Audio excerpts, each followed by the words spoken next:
Alors bonjour tout le monde, on va parler aujourd'hui de la parashat Vaishlach. Parashat Vaishlach, Monsieur Price. On voit ici quelque chose d'assez intéressant. On va parler de la peur de Yaakov lorsqu'il va voir son frère. Lorsqu'il va entendre que son frère arrive, il va avoir une certaine peur. C'est très difficile de comprendre que ça veut dire que Yaakov, le troisième patriarche, l'ascendant du peuple juif, il peut avoir peur après tout ce qu'il a passé. C'est quand même difficile à dire. Salut. Alors sur ça, on va raconter une petite histoire assez sympathique d'un rave qui est avec ses élèves. Il est en plein milieu de la forêt. Il leur dit, voilà, vous savez, c'est quoi le bitachon? C'est quoi la foi en Dieu, si vous voulez, être sûr que tout va bien se passer, que Dieu est toujours là pour nous aider. C'est que s'il y a un ours qui sort en pleine forêt, on court pas, on sait qu'on est tranquille, etc. Juste à ce moment-là, qui c'est qui sort? Un ours. Et on voit comment le rabbin il court, mais il se sent, il ne sait pas quoi faire. Il redescend et dit, vous voyez, il y a bitachon, il y a bitachon. Il y a la foi théorique et il y a la foi en pratique. C'est pas du tout la même. C'est pas du tout évident, c'est facile de dire, mais faire en fin de compte, c'est pas quelque chose de facile. Sur ça, on va voir que on vit aujourd'hui dans un monde qui est très difficile à, entre guillemets, à savoir qu'est-ce qui va se passer dans le futur. Aujourd'hui, on ne sait pas ce qui peut se passer demain. Tout peut se retourner en une seconde. La guerre peut rentrer d'une seconde à l'autre. Les problèmes peuvent... on ne sait pas ce qui peut se passer demain. Même dans 5 minutes, on ne sait pas ce qui peut se passer. Tout va très très vite aujourd'hui. Avec Internet, avec la modernité, tout peut évoluer. Donc, on a un stress quand même. Pourtant, on voit même que on essaye d'appeler quelqu'un, après une demi-heure, on n'arrive pas à l'avoir au téléphone, on commence à stresser. Qu'est-ce qui se passe? Pourquoi elle ne répond pas? Ça va, avant il n'y avait pas de téléphone, on ne stressait pas autant. Ouais, avant que... Même 2 minutes, des fois on peut stresser, comment ça se fait qu'elle ne répond pas? Oui, c'est vrai. Donc, encore plus par rapport au boulot, peut-être comment ça va fonctionner, qu'est-ce qu'on va faire si on doit partir, où est-ce qu'on va aller, comment on va gérer la maison, même avec la santé, comment on va faire, comment ça va se passer, la santé, ça va aller, ça va... Tout ça, c'est des stress qui sont au quotidien.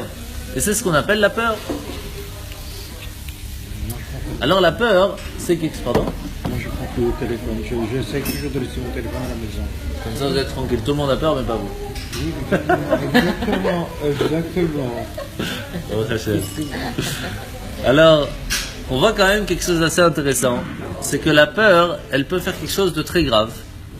C'est quand la peur, elle nous attrape et qu'on ne peut plus s'en passer. Et qu'on est bloqué à cause de la peur et qu'on ne sait plus quoi faire. On se retrouve devant un problème. Et on est bloqué. Paralysé par la peur. Paralysé par la peur, exactement. Et là, on a un problème dans ce moment-là. Comment faire? Et c'est là que va se poser la première partie entre guillemets, de la foi. De savoir que la peur, elle n'est pas là pour nous embêter. Elle est là comme un signal d'alarme. Pour nous dire, il y a quelque chose de dangereux devant toi.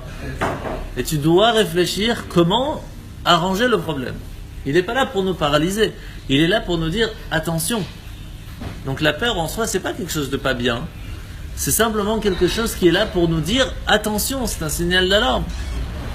Et donc, elle ne doit pas du tout. Bonjour. Elle ne doit pas du tout nous bloquer. Elle doit simplement nous aider à prendre la bonne décision.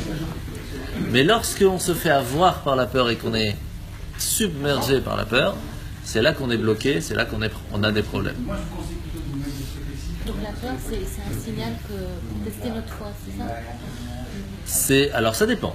Ici, pour l'instant, on va d'abord rentrer dans la compréhension que la peur, elle est là pour nous aider à prendre la bonne décision. Et c'est pour cela qu'il vaut mieux être prévoyant que commencer à guérir lorsque le problème est là.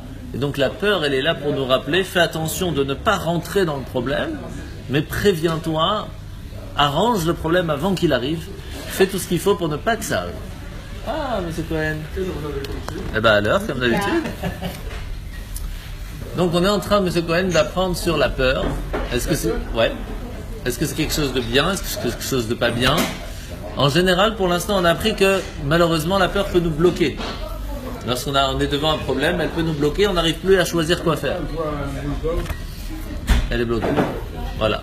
Alors, ce qu'il faut, c'est que la peur, elle est là. Bien sûr, c'est comme vous voulez. Par contre, quand est-ce que avec M. Cohen, Oui, mon cher Monica, et quand elle te voit, la peur? Là, elle est plus paralysée, là. Elle a appris après 50 ans de mariage. Alors, monsieur Cohen, qu'est-ce qui va se passer en fin de compte? La peur, c'est un signal d'alarme pour nous dire, voilà, fais attention, il y a quelque chose devant toi qui peut t'amener à un problème. Et c'est pour ça qu'on sent cette peur et il faut s'arranger pour ne pas que le problème arrive. Vous voyez? Vous voyez? J'ai pas compris. Donc en fin de compte, on voit que la peur elle est faite pour nous donner la possibilité de trouver la solution pour ne pas avoir de problème ou la solution pour sortir de son problème. Ça c'est la peur, c'est un signal d'alarme qui nous rappelle, qui nous dit attention à quelque chose. Vous avez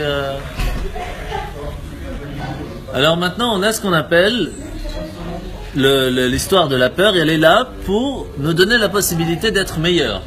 Lorsque quelqu'un a peur, il dit attention, je vais réfléchir comment faire pour être meilleur que ce que j'étais jusqu'à maintenant, pour réussir ce que je ne peux pas réussir sans ça. Et donc la solution, elle est qu'en règle générale, généralement parlant, lorsque quelqu'un a peur, c'est une peur exagérée. Très généralement parlant, quand on a peur de quelque chose, c'est exagéré.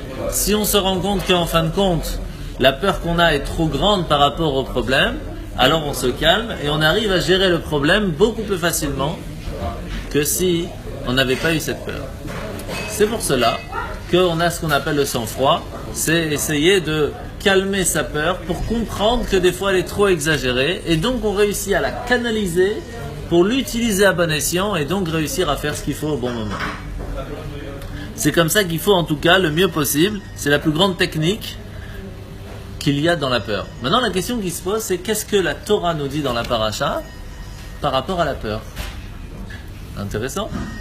On va voir. Alors on voit que pendant 34 ans, Yaakov va pas voir son frère. Yaakov va se sauver, il va pendant 14 ans aller étudier la Torah. Après 14 ans, il va aller 20 ans chez Lavan. Et puis 2 ans de retour encore pour pouvoir revenir. Pendant plus de 34 ans, il ne va pas voir son frère. Et à ce moment-là, c'est écrit qu'il a peur de son frère. Mais surtout parce qu'il vient avec 400 hommes. Ah bien sûr, il vient avec 400 hommes aguerris au combat. Donc c'est flippant, ça fait peur. Mais on parle ici de Yaakov, qui a vécu avec Lavan, avec un trompeur, un ruseur, avec des gens hyper dangereux autour de lui, avec la promesse de Dieu que tout ira bien de A à Z. Et Dieu vient encore une fois lui redire cette promesse, ne t'inquiète pas, don't worry. Et qu'est-ce qu'il fait? Vaïra Yaakov. Yaakov a peur. De quoi il peut avoir peur tellement après que Dieu te dit je suis avec toi, je viens de te parler, je te dis. Même s'il y a un ange qui vient qui dit t'inquiète, je gère, je suis à côté, on n'a plus de stress. Dieu lui-même il vient voir Yaakov, il lui dit n'aie pas peur et il stresse. Comment c'est possible? Sur ça on va voir que la peur qu'il a eue, ce sera pour une raison bien spécifique. Alors, d'abord on va essayer de voir qui d'autre dans la Torah a eu peur. Il y a une autre personne, c'est très intéressant que cette personne-là, c'est une personne peut-être même encore plus grande si vous voulez, une personne extraordinaire. Il va avoir peur 2 fois dans sa vie. Moshe. Moshe va tuer l'Égyptien. Et le lendemain, lorsqu'il va voir les 2 Hébreux, il va leur dire arrêtez de vous battre. Et il y en a un des 2 qui va lui dire ah, tu veux me tuer comme tu as tué l'Égyptien? Et là, qu'est-ce qu'il va dire? Oh là là, s'il a dit à moi, peut-être qu'il va le dire aux autres, et ça va sûrement arriver chez Pharaon. J'ai peur. Parce que si Pharaon l'entend, je vais être obligé de me faire exécuter, donc je vais me sauver. Première fois, Moshe a peur. Deuxième fois, Moshe a peur. Og, Melech HaBashan arrive. Og, le roi de Bashan, qui était énorme, c'est un géant. Mais un géant, un vrai géant, pas le petit géant en plastique, vraiment. Goliath. Goliath, c'était un bébé par rapport à Og. Og énorme. Et là, Moshe a peur. Ok, on peut comprendre un géant devant une petite fourmi, c'est normal qu'on a peur. Mais on parle de Moshe. Moshe, il était monté à la Torah, il a vécu pendant 40 ans avec Hachem dans le désert. Des trucs énormes. Il a vécu avec Hachem les miracles, les 10 plaies, l'ouverture de la mer Rouge. De quoi il a peur? C'est difficile de comprendre comment un homme aussi grand il peut avoir peur? Sur ça, hein, on va voir que le Midrash vient nous expliquer un petit peu tous ces détails, comment ça se fait, qu'est-ce qui s'est passé, etc. Et une des bases de la réponse du Midrash, c'est pour nous expliquer que Moshe et Yaakov, c'est comme tout le monde. Ça restait des Juifs, ça restait des humains. Et l'humain peut avoir peur, mais ce n'est pas grave. Un message très important qu'on a, que la peur n'est pas quelque chose qui est embêtant.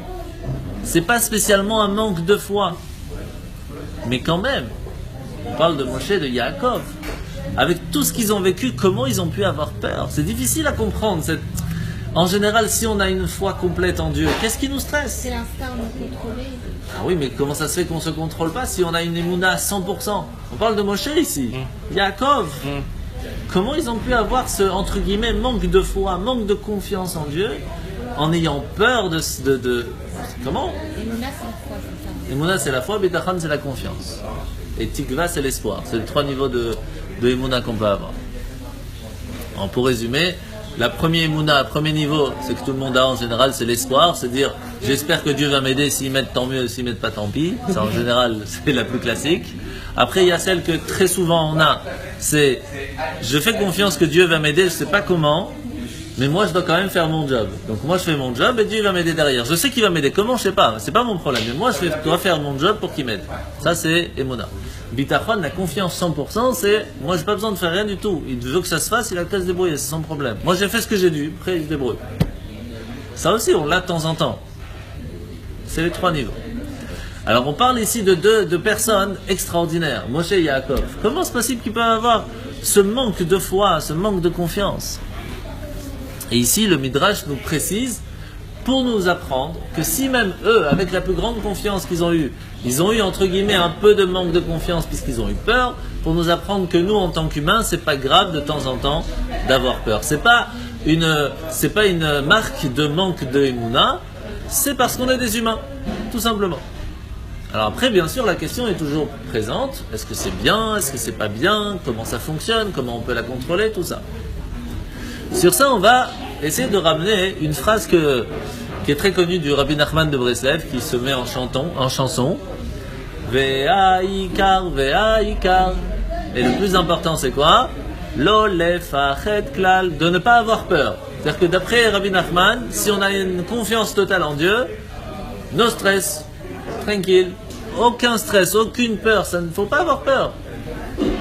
Alors, faut avoir peur ou faut pas avoir peur? Sur ça,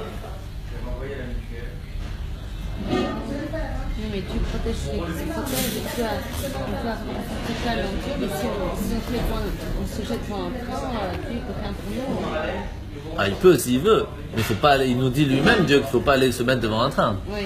Faut pas non plus, faut pas se mettre en danger, ça c'est une autre question. Il nous a donné le discernement pour... Il faut faire attention à ce qu'on fait. Maintenant, on va essayer de voir qui était Esav pour comprendre si vraiment il était dangereux ou pas. Alors, Yaakov savait très bien qui était Esav.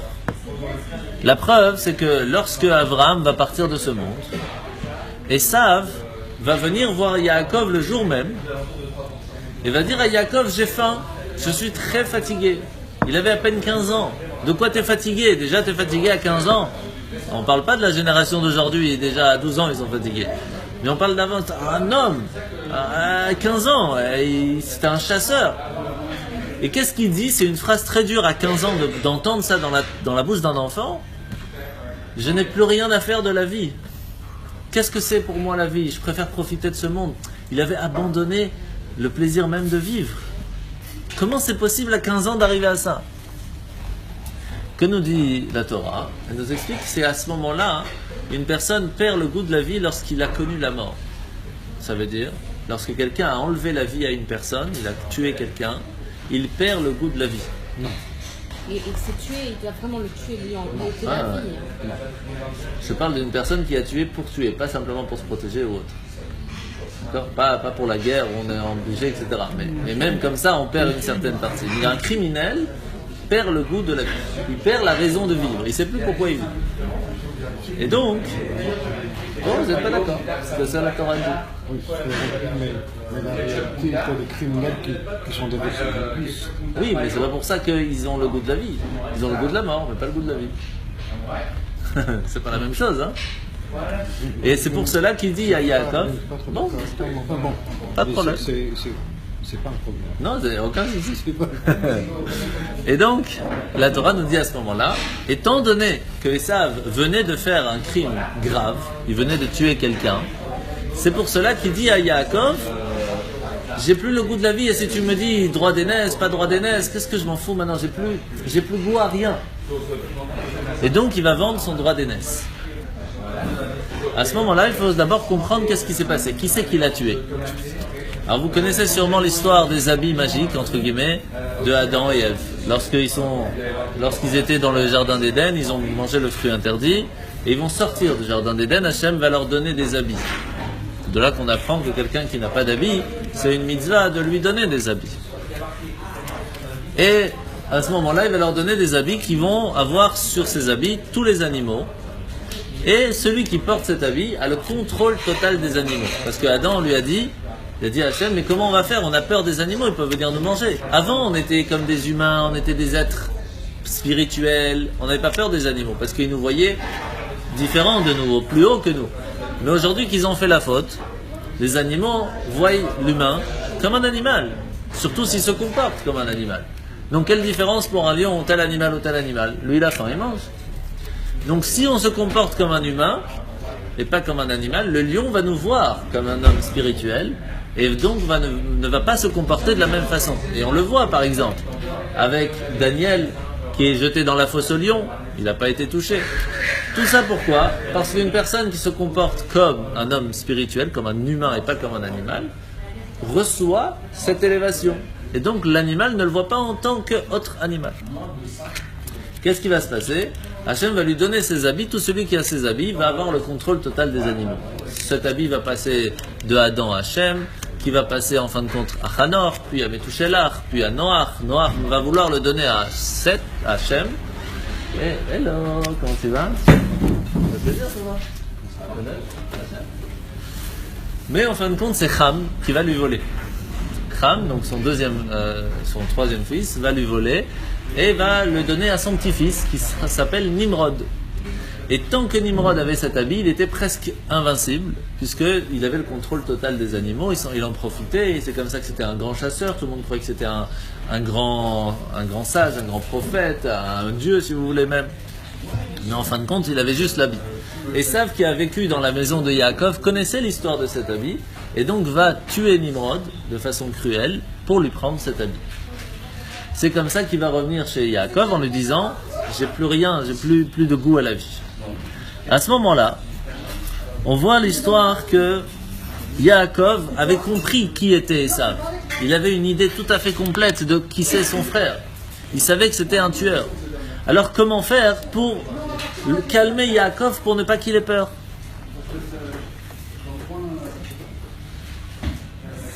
Mais en fait, ici, la Torah nous donne la réponse pourquoi est-ce qu'il a peur.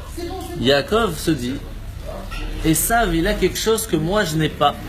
Et rien que par ça, il a la possibilité de passer outre mes défenses, même la promesse divine, et peut-être, il dit bien peut-être, j'ai peur peut-être qu'il puisse me faire du mal. Par quoi? Simplement parce que pendant 34 ans, Yaakov n'a pas pu faire une des 613 commandements, qui est une des plus importantes, c'est de respecter ses parents. Alors que Esav était, lui, celui qui a le plus dans toute l'histoire de l'humanité, c'est extraordinaire de dire ça, mais c'est extraordinaire, d'avoir honoré son père. Il faisait très attention, j'ai pas dit la mère, d'avoir honoré son père. Pourquoi? Quand Dieu honorait ses parents, c'est le père. Non, c'est les parents. Mais spécialement Esav, c'était plus le père. Aussi la mère, mais pas de la même façon. Le père spécialement, il s'habillait comme un prince lorsqu'il allait voir son père. Il voulait que son père ait tout, il s'occupait de tout, chaque petit instant, s'il avait une minute, il allait le voir. Il lui envoyait des SMS tout le temps. C'était vraiment... il faisait vraiment un kibboud avayim extraordinaire au point, pour vous donner une idée. Rabbi Tarfon, qui était quelqu'un, dans la Gemara, on parle de lui, comment il faisait attention à ses parents. Un jour, sa mère, elle était dans le chemin, et sa sandale a craqué, lui il ne pouvait pas lui donner sa sandale parce qu'il n'en avait pas lui-même. Il a mis sa main, tout le chemin sous le pied de sa mère jusqu'à qu'il arrive chez lui. Et c'est pas fini, lorsqu'elle arrive, elle est tellement fatiguée qu'elle n'arrive pas à monter dans son lit, il se baisse pour qu'elle monte sur son dos pour aller sur son lit. Lorsque Rabbi Tarfon est tombé malade, sa mère est partie voir les rabbis de la génération, elle lui dit priez pour lui, regardez le kiboud avaim qu'il fait, le respect des parents qu'il a. Et ils lui ont dit sache que c'est rien par rapport à ce que Esav faisait. Alors Yaakov, il dit à Hachem, il dit j'ai peur, parce que peut-être que le mérite qu'avait à ce moment-là Esav par rapport à Yaakov va lui permettre d'avoir la possibilité de me faire du mal. Sur ça, il avait peur. Et sur ça, on peut comprendre la peur. Il n'avait pas un manque de confiance, il avait un manque de confiance sur soi-même, parce qu'il lui manquait une mitzvah. Et parce que l'autre avait une mitzvah que lui n'avait pas. Sur ça, on peut comprendre. Et ça nous répond aussi sur Moshe. Parce que Moshe, lorsqu'il voit Og, le géant, est-ce qu'il a peur du géant? Il n'a pas peur du géant. La preuve, c'est que lorsqu'ils sont juste avant de rentrer en Israël, et qu'ils reviennent, les espions, et qu'ils disent « Il y a des géants, il y a des géants !» Moshe dit alors « Tu vois pas qu'on vient de sortir de la mer Rouge? On a tous les miracles. Qu'est-ce que tu as peur des géants? Les géants, c'est ch'touillat pour Hachem, c'est des fourmis. Alors, Makara. »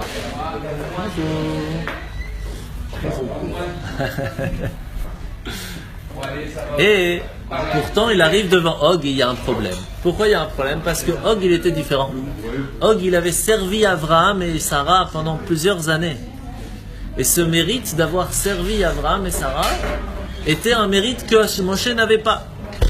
Et il se dit peut-être rien que par ce mérite-là, eh bien il pourrait ne pas gagner contre lui.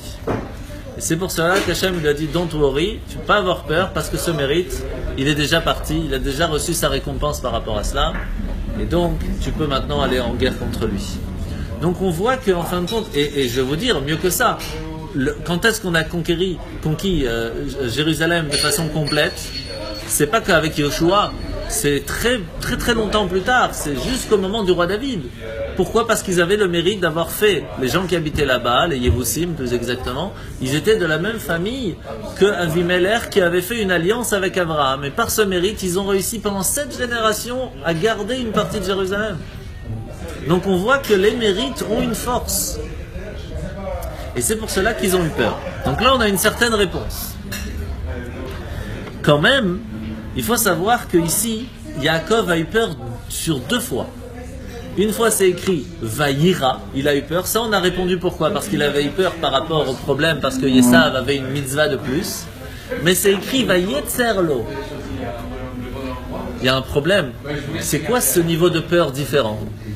Il faut savoir que Yaakov avait fait, entre guillemets, je dis bien, une certaine erreur par rapport à la Torah, qui disait entre guillemets à Hachem, peut-être que cette erreur va me faire perdre contre Esav. Quelle était cette erreur? C'est qu'il s'est marié avec 2 sœurs. Dans la Torah, c'était interdit de se marier avec 2 sœurs. Pour Yaakov, c'était interdit. Même à cette époque. Pour les patriarches et les matriarches, il y avait les 613 commandements fonctionnaient. Ils étaient présents pour eux. Mais, vous avez raison sur un point, ils ne nous ont pas été donnés. Non, c'est clair. Certitude. C'est ça la grande différence. Avant le don de la Torah, les 613 commandements ont été donnés, mais que de façon de père en fils, sans avoir quelque chose de sûr, de plausible, de clair. C'est pour ça que tu reviens à cette fameuse phrase, Tassé Venishma.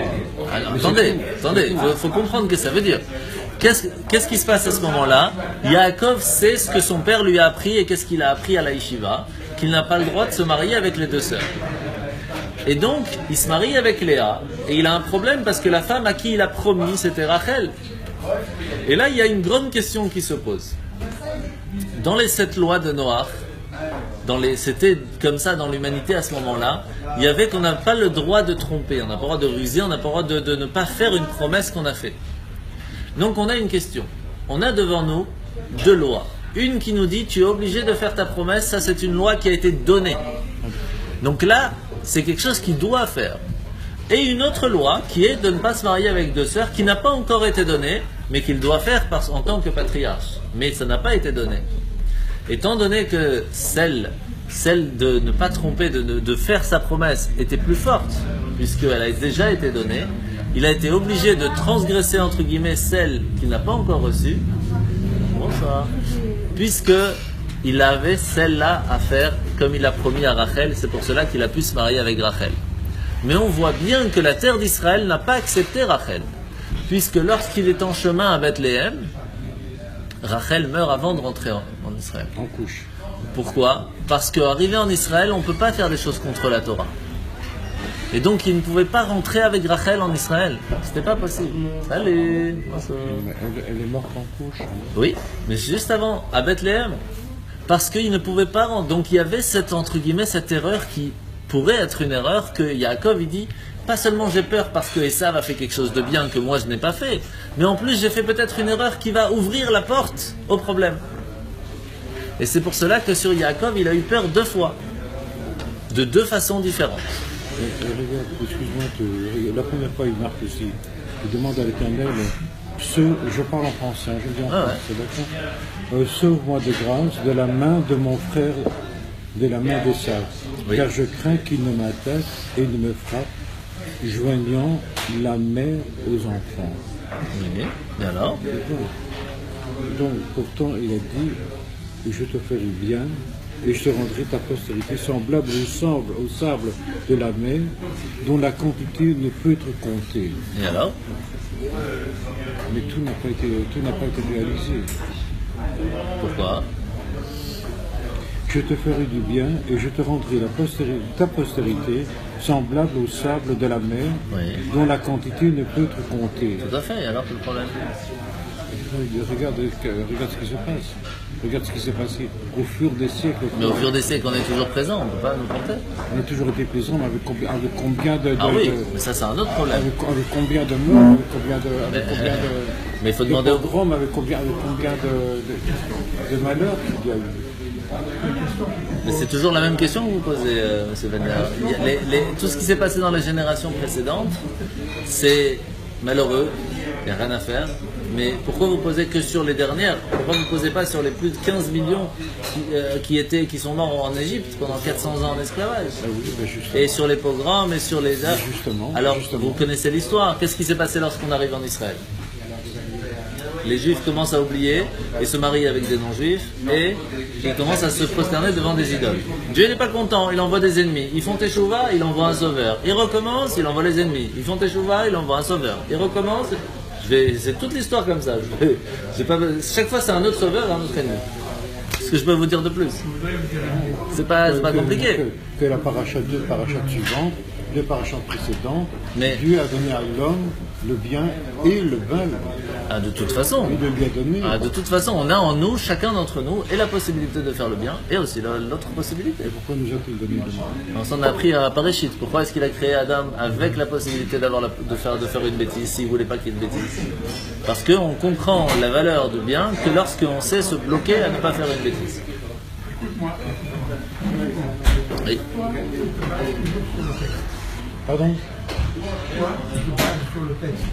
Ben, écoute, c'est le minimum. C'est la base. C'est la base. Non. Lui, quand il te parle du Midrash. Il ne parle pas le Midrash. Mais je parle les deux. Pourquoi? Les deux. Non, c'est exact ce que tu dis. Bah, regardez. Oui, regarde. De quoi vous parlez? De quel détail? Mais tout. Tout. Il va étudier quoi? Comment ça va étudier quoi? Mais alors ça veut dire qu'il n'y avait rien avant? Mais pas du tout. Avant il y avait. Mais pas du tout. Non, avant il y avait peut-être, je suppose, je n'étais pas là, tu n'étais pas là, nous n'étions pas là. Mais il y avait probablement la pensée, ce qu'on peut appeler le roi Hakadosh, la pensée que ces gens avaient de dire il existe un Dieu, il existe bien, et ce Dieu ne fait faire que du bien. Oui. Mais il n'y avait pas de yeshiva, il n'y avait pas d'enseignants. Si, bien sûr qu'il y avait un enseignant. Ils s'enseignaient eux-mêmes. Non, l'enseignant c'était Shem, le fils de Noach, qui lui-même a vécu avec son père, qui a appris directement de Dieu, qui avait lui-même appris directement de Methuselah. Alors c'est quoi qui va prendre chez Shem et Ever? Qu'est-ce qu'ils vont faire là-bas? Alors je vous dis.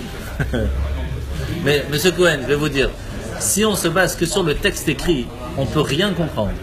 Je vous l'ai déjà dit. On ne peut pas savoir comment mettre les thèves.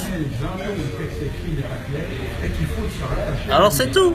La Torah orale est obligatoire. Expliquer à l'autre que tu peux te coucher et faire un espoir de toutes les nuits, tu ne vas jamais arriver à concilier la Torah et le Midrash. Ah, Si tu n'as certainement pas pas. la Emunah.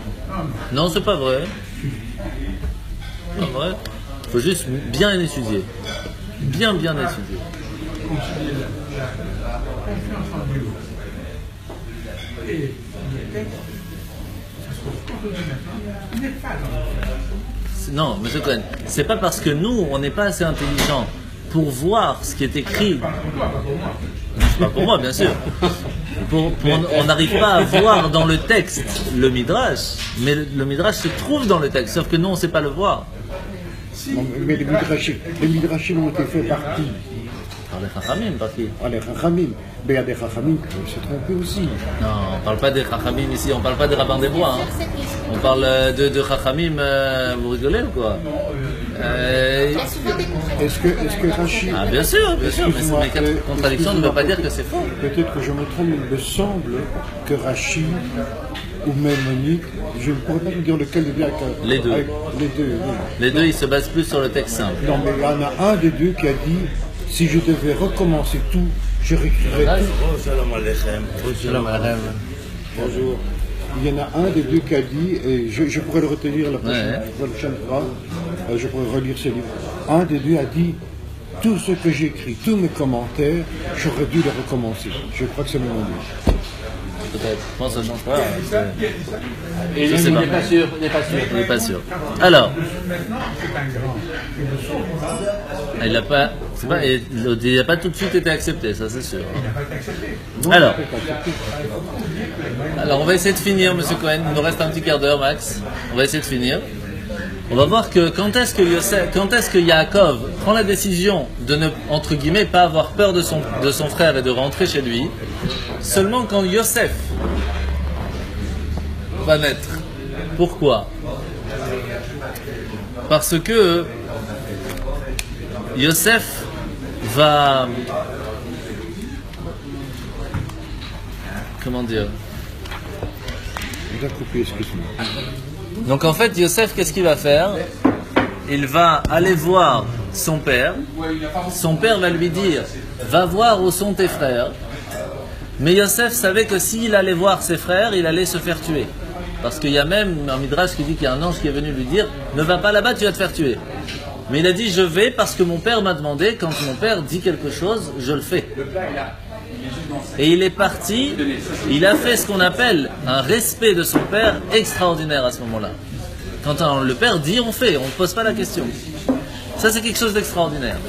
Et ça, Yaakov a compris que...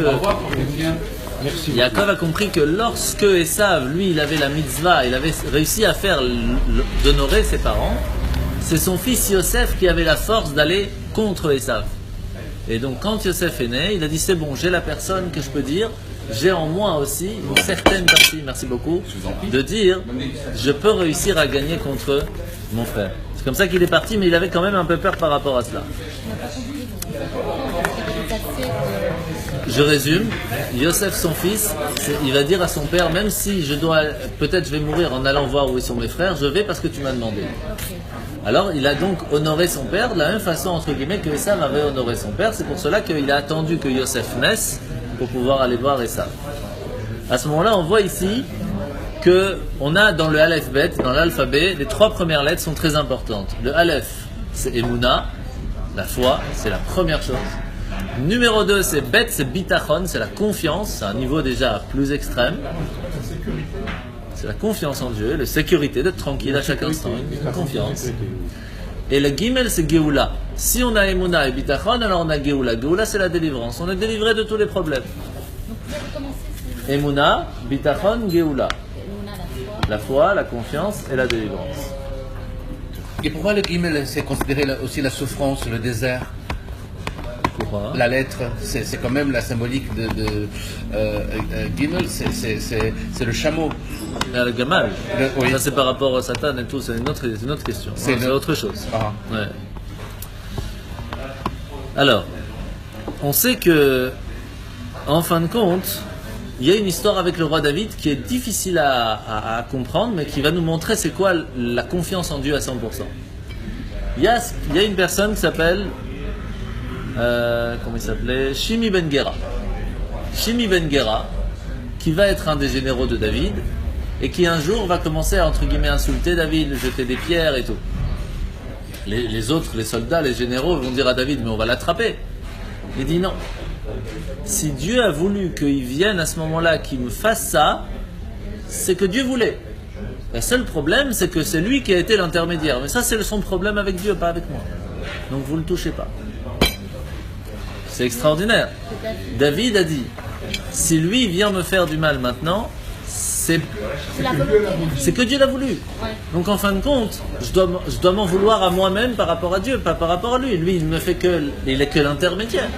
Ça veut dire que Dieu Ça veut dire qu'en fin de compte, David avait réussi à un niveau de confiance tellement extrême que une personne qui arrive à ce niveau-là arrive à voir que tout ce qui se passe dans le monde, tout, ne peut venir que de Dieu. Et tout est commandé par Hachem. c'est une épreuve que Dieu veut lui envoyer. Le Baraba. Et donc pour finir, en fin de compte, on comprend que toutes les choses qui pourraient être pas bien, qui nous arrivent dans la vie de tous les jours, sont là pourquoi? Sont là pour nous réveiller. Pour nous dire, attention, il y a quelque chose qui est dans ta vie qui pour l'instant n'est pas encore comme il le faut. Et donc, je te fais peur, je te montre qu'il y a un problème, je t'envoie un souci, je t'envoie un message, mais que tout ce qui vient nous arriver, c'est toujours pour le bien. Toujours. Ce qui fait que même pour la parnassa, pour le travail, si on a confiance que Hachem va nous aider, alors on n'a pas de stress. On sait qu'il va nous aider, on ne sait pas comment, c'est son problème, mais il va nous aider. La même chose, on ne doit pas stresser comment on va faire pour marier ses enfants, etc. Quel est le stress? Hachem, il va nous aider. C'est lui qui nous a obligés d'avoir des enfants. Donc il nous demande de les marier. Ben alors, t'as qu'à te débrouiller, c'est pas mon problème. Tu m'as demandé de faire un job, je l'ai fait, maintenant tu te débrouilles pour la suite. Donc en fin de compte, tout de dire je suis stressé parce qu'il y a un problème, je ne sais pas comment faire. Bien sûr qu'il faut réfléchir pour essayer de l'arranger, ça c'est certain, il ne faut pas non plus d'avoir les yeux fermés, mais quand même, il faut savoir que tout est organisé par Dieu. Sur ça, on peut ressentir cette façon-là lorsqu'imaginez vous allez à Disneyland, vous allez au Luna Park, au Parc Astérix, à Walibi, et que vous allez sur le truc qui va à l'envers, là, comme ça. Est-ce que vous avez peur? Non. Vous voulez l'adrénaline, mais ce n'est pas de la peur. Pourquoi? Parce que vous n'avez pas peur de tomber, étant donné que vous savez que celui qui a construit, il a fait de façon sécuritaire. C'est là qu'on a des doutes. C'est là qu'on a des doutes, quand même. La même chose sur le monde. C'est Hachem qui a créé le monde. Et c'est lui qui vous a mis ici. Alors, est-ce que vous pensez qu'il vous a mis dans un train qui va tomber? Pas possible. Il a tout prévu pour que tout se passe comme lui le veut. Quoi qu'il se passe, ça se passera comme lui le veut. Donc il n'y a pas de stress à avoir. Mais, et c'est là qu'il peut arriver les soucis, c'est que des fois on demande des choses et que notre Père il nous dit non. La même chose, des fois on dit à Hachem, dans le train que tu m'as mis aujourd'hui, j'ai envie de gagner au loto. Bah, des fois il nous dit non. Des fois il nous dit non. Qu'est-ce qu'on peut faire? C'est comme ça. Donc la grande différence qu'il faut faire entre lorsque quelqu'un il a peur, il ne faut pas avoir peur, il faut demander, dire à Hachem, écoute, il y a un problème devant moi, j'ai un souci, aide-moi. C'est la prière. À la place d'avoir un stress complet, prends 2 minutes et prie. Et donc, en fin de compte, la force de voir quelque chose qui se passe qui n'est pas bon devant nous, n'est pas là pour nous faire du mal, mais il est surtout là pour nous apprendre à changer, pour nous dire peut-être on a fait une erreur quelque part, peut-être qu'il faut changer quelque chose. Peut-être qu'il faut changer quelque chose. Par exemple, on voit ça tout au début de l'histoire. Caïn et Abel. Caïn, il fait un sacrifice, il n'est pas accepté. Qu'est-ce qui se passe? Il est énervé contre son frère parce que le sien est accepté. Mais réfléchis un peu, peut-être c'est parce que toi tu l'as mal fait le tien. Non, il réfléchit pas. Il dit c'est à cause de lui, lui il a accepté, il avait plus faim maintenant pour le mien. J'ai une idée. Mais vous comprenez, c'est exactement la même chose. Des fois on n'arrive pas à quelque chose, ouais c'est à cause de lui parce qu'il m'a fait ci, parce qu'il m'a fait ça. Mais peut-être c'est le problème il est chez toi. Peut-être t'as pas bien révisé, peut-être t'as pas bien fait, peut-être t'as bien préparé, peut-être pourquoi tu regardes pas le problème chez toi? Et donc, une des choses qu'il faut savoir lorsqu'on fait la trila, c'est une phrase assez intéressante qu'on rappelle souvent. Al tesaper l'Elokim kama gdolim apachadim shelcha. Ne raconte pas à Dieu combien elle est grande ta peur, mais raconte à tes peurs comment Dieu est grand. C'est fort, hein? C'est un travail sur soi-même. Qu'est-ce que tu viens dire à Dieu? J'ai peur. Ça va, qu'est-ce que tu veux faire? Raconte à tes peurs comment Dieu il est grand. Et donc, on comprend maintenant quelque chose de très fort, que c'est écrit que tout celui qui se met en colère sur une autre, c'est comme s'il fait l'idolâtrie. Ah, c'est gentil. Merci beaucoup. Pourquoi? Parce que si une personne elle se met en colère contre une autre, ça veut dire qu'elle dit c'est pas Dieu qui a fait, c'est l'autre qui a fait. Mais c'est pas l'autre qui a fait, c'est Dieu qui a voulu que lui te fasse. Donc, se mettre en colère contre quelqu'un, c'est comme si dire Dieu n'a pas organisé ma vie aujourd'hui. C'est dur, hein? Très dur. Sur la personne alors que c'est Dieu qui a voulu. Ah oui, ah, bien sûr. Donc, Faut jamais se mettre en colère. non, normalement il faut pas. Normalement en tout cas. Et d'où on voit ça? On voit ça en fait de Yosef. Yosef va se faire vendre en esclavage. Il va se faire acheter par des marchands. des marchands. Oui. Et qu'est-ce que nous dit Rashi? Il vendait du parfum. Pourquoi la Torah précise qu'il vendait du parfum? Parce qu'en règle générale, c'était des vendeurs de pétrole ou des choses qui sentaient pas bon. Et donc, pour ne pas que Yosef, en chemin vers l'esclavage, puisse se sentir mal, il va prendre que ces vendeurs vendaient du parfum. Hachem, il avait que ça à faire à penser. Mais oui, parce qu'il voulait, c'est lui qui a organisé qu'il se fasse vendre en esclave. Et il lui montre en lui disant, sache que même dans ton plus grand périple, je suis avec toi et la preuve c'est que je fais attention que tu sentes bien. Donc on apprend que rien ne se passe au hasard. Rien. La seule chose qui peut se passer, c'est est-ce que nous on a envie d'être les intermédiaires du mal qui doit se passer dans le monde. Ça c'est la question qu'on doit se poser. Est-ce que nous on veut faire partie de la partie qui va bien se passer dans le monde ou de la partie qui vient amener des choses pas bien dans le monde? Ça on peut choisir, ça c'est notre libre arbitre. Et donc, de la même façon qu'on doit avoir une confiance complète en nos parents, par exemple, vous voyez bien qu'un enfant, si on le prend dans les bras, même si on est dans le désert, il va pas pleurer. Pourquoi? Parce que si mon père me tient, j'ai pas de stress, je fais confiance, à lui de se débrouiller. Désert, pas désert, c'est pas mon problème. Moi, quand j'ai faim, je lui dis j'ai faim, il me donne. De la même façon, si on sait qu'Hachem il nous tient dans nos bras, dans ce monde où on est, que c'est un désert spirituel, on n'a pas de stress. Mais il faut savoir que Dieu nous tient dans ses bras. Et donc, en fin de compte, le bitachon, la confiance en Dieu, c'est pas un jeu d'enfant. C'est un travail à faire sur soi-même de vivre avec ce bitachon. Vous comprenez? Et comment on sait si on a le bitachon ou pas? Et une fois après un shiur sur un peu le même qu'on vient de faire maintenant sur la force de la croyance, de la foi, de la confiance en Dieu, il y a une personne qui a dit écoute, moi j'arrête mon boulot. Je fais confiance en Dieu, j'achète le loto, il a qu'à me faire gagner. C'est tout, j'ai confiance en Dieu qui me fait gagner, c'est son problème. Il va jouer et il perd. Alors il va voir le Rav et lui dit je comprends pas, j'ai joué et pourtant j'ai perdu. Il dit je vais te poser une question, est-ce que tu as vraiment confiance en Dieu? À 100%? Il dit oui. Alors il dit tu sais quoi, le prochain c'est sûr que tu gagnes. 100%. Mais par contre, puisque je sais que tu vas gagner déjà, puisque je sais que tu as confiance 100%, je voudrais te racheter ton ticket. Là tu vas gagner 100 millions, je te la rachète 1 million. Tu es prêt ou pas? Il réfléchit, je sais, ok, je suis prêt. Il dit alors c'est que tu n'as pas confiance. Tu vas pas vendre un ticket de 100 millions à 1 million. C'est pas intelligent. Donc c'est que tu n'as pas confiance. Ça c'est la différence entre avoir confiance ou pas avoir confiance. Vous comprenez? Et c'est pour cela qu'il y a ce qu'on appelle en yiddish le tracht gut vetzang gut, ou en hébreu tarshov tov yetov, ou en français pense bien, tout ira bien. Si on pense bien, si on sait que Hachem il va gérer tout pour le bien, alors tout ira bien, il n'y a pas de stress. Et c'est pour cela qu'on voit chez l'histoire de Pharaon, avec Moshe, que le problème est arrivé à cause de Moshe. Pourquoi ?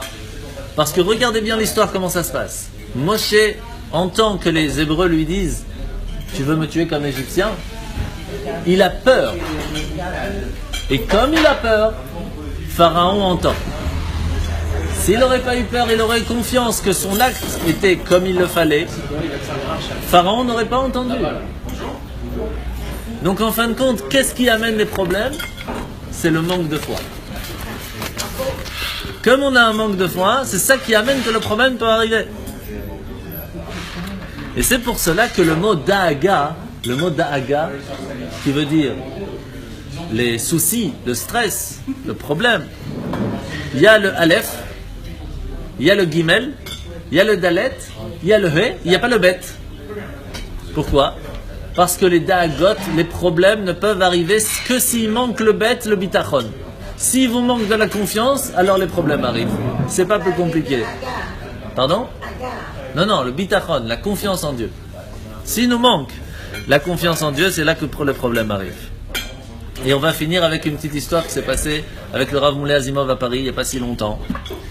Du monsieur Yehuda Ben Soussan, sûrement vous avez dû entendre, qui n'a pas réussi à avoir d'enfant pendant plusieurs années. Et en fin de compte, le Rav Moulay Azimov va aller en Amérique, chez le Rabbi, va demander une bénédiction pour lui. Et ce parent, donc, monsieur Yehuda Ben Soussan, va réussir à avoir une petite fille.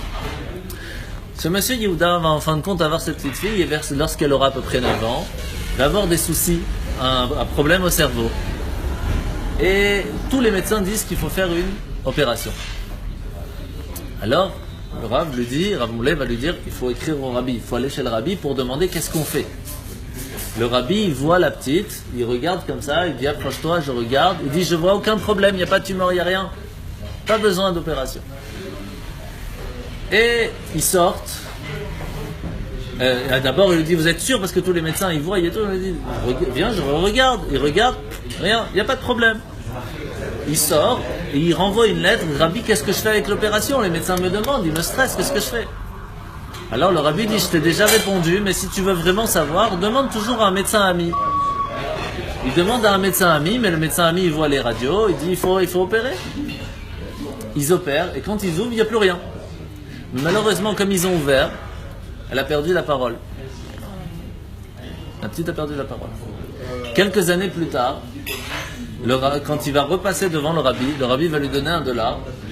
Il va lui dire ça c'est $1 pour toi, pour que tu aies. C'était juste après Pessah, il lui dit voilà je vais te donner de la matzah. Sache que la première matzah du premier soir c'est la matzah de la foi, et la matzah du deuxième soir c'est la matzah de la guérison.